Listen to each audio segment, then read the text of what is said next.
नमस्कार दोस्तों। Why most writers in India fail before publishing. क्यों बहुत सारे लेखक किताब प्रकाशित होने से पहले ही फेल हो जाते हैं, आज हम इसके बारे में बात करेंगे। सबसे पहला कारण है writers want identity over discipline. बहुत सारे लेखक जो अपने आप को लेखक की आइडेंटिटी में देखना चाहते हैं, न कि एक लेखक की तरह मेहनत करना चाहते हैं। Desire to seen as a writer rather than practicing writing daily. Writing requires discipline, not force, creativity और motivation. ऐसा है कि अगर आप एक लंबे टाइम तक लेखक के तौर पे करियर बनाना चाहते हैं, तो आपको डिसिप्लिन फॉलो करना होगा लगातार राइटिंग करने का। आप अपनी क्रिएटिविटी को फोर्स नहीं कर सकते। आप ऐसा नहीं है कि आप पेन और लैपटॉप लेकर के बैठे हैं और ये उम्मीद कर रहे हैं कि आपके दिमाग में आइडियाज़ आएँगे और फिर आप लिखना शुरू कर देंगे, ऐसा कभी नहीं होगा। आपको डेली प्रैक्टिस करनी पड़ेगी इन सब चीज़ों के लिए।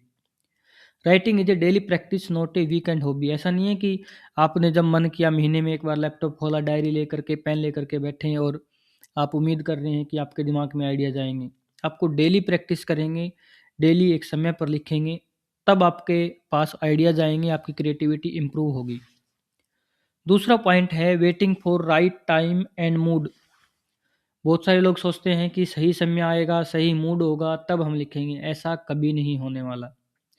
सक्सेसफुल लोग जो हैं वो डिस्ट्रैक्शन से बचते हैं, चाहे उनके पास टाइम नहीं है, थके हुए हैं, मूड ऑफ है, बट उन्होंने अपना टाइम टेबल बनाया है कि इस टाइम पे हमने लिखना है, तो वो 100% लिखते ही हैं।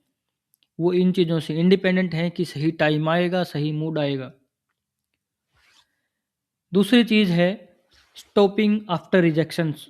बहुत सारे लोग हैं जिन्होंने लिखना शुरू किया, अपनी स्क्रिप्ट, अपनी नॉवल या अपनी पोइट्री किसी दूसरे को शेयर की, किसी ने उसको रिजेक्ट कर दिया कि नहीं ये अच्छा नहीं है और तुरंत उन्होंने लिखना छोड़ दिया। जैसे ही रिजेक्शन आया उन्होंने आगे बढ़ना छोड़ दिया। ये सबसे बड़ा कारण है कि वो एक लेखक के तौर पर प्रकाशित होने से पहले ही फेल हो जाते हैं। तो रिजेक्शन आते रहेंगे, रिजेक्शन सफलता का हिस्सा है।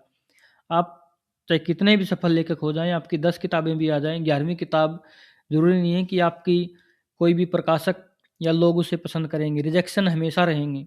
आपको रिजेक्शन के बावजूद लिखते रहना है, यही एक सफल लेखक की निशानी है। उसके बाद है publishing is only half the journey. बहुत सारे लोग सोचते हैं कि मैंने एक किताब लिख ली, मैंने एक पोएम लिख ली या कुछ भी छोटा-मोटा लिख लिया और उसको सोशल मीडिया पे या किताब के रूप में उसको प्रकाशित कर दिया तो मैं सफल लेखक बन गया हूँ। ऐसा नहीं है। आपका प्रकाशित होना आपकी 50% सफलता है सिर्फ़। बाकी की 50% आपकी कंसिस्टेंट राइटिंग या आप लगातार कितना लिखते हैं, आपकी सफलता उस पर निर्भर करती है। किताब प्रकाशित होना एक सफल होने की कोई निशानी नहीं है। आपको लेखक बनने के लिए कंसिस्टेंट लिखना ज़रूरी है। बहुत सारे लोग क्या करते हैं कि सिर्फ़ एक किताब लिख लिया और उनको लगता है एक बहुत बड़ा तीर मार लिया और हम लेखक बन गए।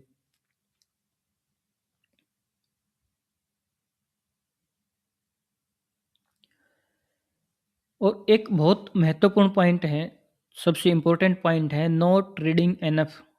बहुत सारे लेखक लिखते हैं बट पढ़ते नहीं हैं। मैं बता देता हूँ कि पढ़ना क्यों ज़रूरी है।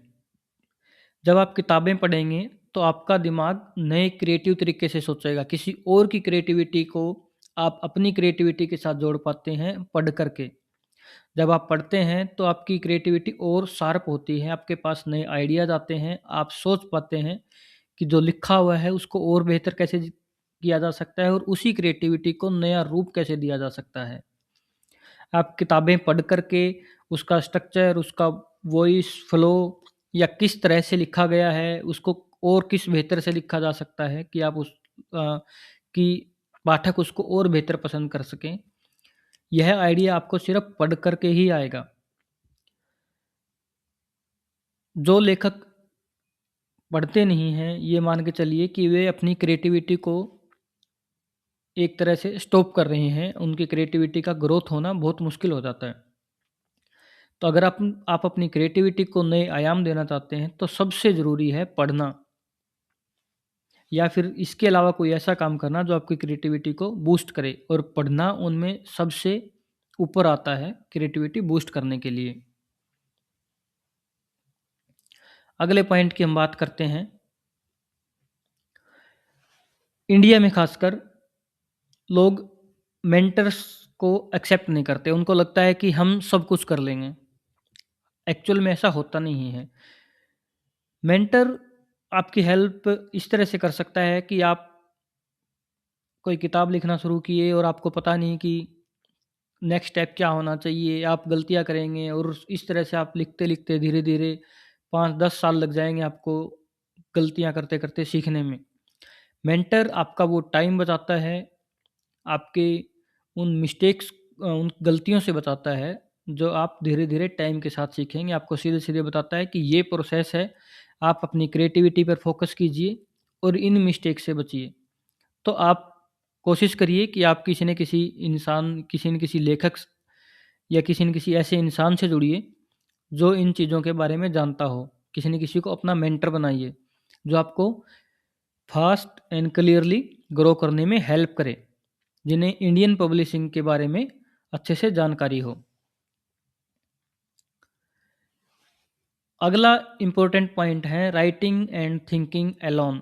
बहुत सारे लोग सोचते हैं कि मैं अकेला ही लिख लेता हूँ, अकेले ही प्रकाशित कर लेंगे, और धीरे-धीरे लोग ऐसे ही अकेले एंड अप हो जाते हैं।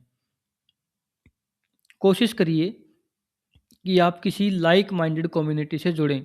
अगर आप लेखक बनना चाहते हैं तो लेखकों के ग्रुप से जुड़ें, या लेखक अगर ऑफ़लाइन अगर मंडली है तो उनसे जुड़ें।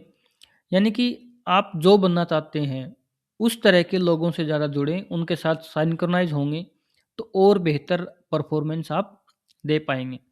जब आप अपनी लाइक माइंडेड कम्युनिटी, लेखकों या उस तरह के लोगों से जुड़ते हैं, तो लेखक कम्युनिटी में किस तरह की खबरें हैं, कहाँ अपॉर्च्युनिटीज़ हैं, किस तरह की किताबें चलती है, किस तरह का कंटेंट ज़्यादा चलता है, या किस तरह से आप इम्प्रूव कर सकते हैं, ये चीज़ें डिस्कशन में आएगी और ये आपकी लेखन को और बेहतर करेगा। इसलिए ये मत सोचें कि मैं अकेला रह कर के सब कुछ कर लूँगा। किसी भी फ़ील्ड में जाकर के चले जाइए, जब लाइक माइंडेड पीपल जुड़ते हैं, तो उनकी थॉट प्रोसेस सिंक्रोनाइज़ होती हैं, नए आइडियाज़ सिंक्रोनाइज़ होते हैं, और वो और बेहतर उभर कर के सामने आते हैं। आप फ़िल्मों में देख लीजिए, ऐसा नहीं है कि डायरेक्टर अकेले फ़िल्म बना लेता है, उनके पीछे पूरी टीम होती है। कम से कम 100 से 200 लोग उनकी टीम में काम करते हैं, किसी एक फ़िल्म को बनाने के लिए सब लोग एक ही प्रोजेक्ट पर काम करते हैं सिंक्रोनाइज़ होकर के। तो अगर आप अपनी किताब पे काम कर रहे हैं, ज़रूरी नहीं है कि आप आइडिया आपके पास हो सकता है, सब कुछ आपके पास हो सकता है। बट उस आइडिया को एक मूर्त रूप देने के लिए आप एक ऐसी कम्युनिटी से जुड़िए जो आपको सपोर्ट करे, आपको फीडबैक दे, और आप एक सफल लेखक के रूप में उभरने में आपको मदद करे। अगला महत्वपूर्ण पॉइंट है understanding India and protecting your uniqueness. अगर आप भारत में रहकर इंडियन ऑडियंस के लिए लिखना चाहते हैं, तो इंडिया में ज़्यादातर लोग नए लेखक खासकर गलती ये करते हैं कि वो कॉपी करते हैं वेस्टर्न कल्चर को, उस तरह की किताबें लिखने की कोशिश करते हैं। आपको ज़रूरी है ये समझना कि इंडिया की ऑडियंस किस तरह की है, किस तरह की किताबें वो पढ़ना पसंद करते हैं।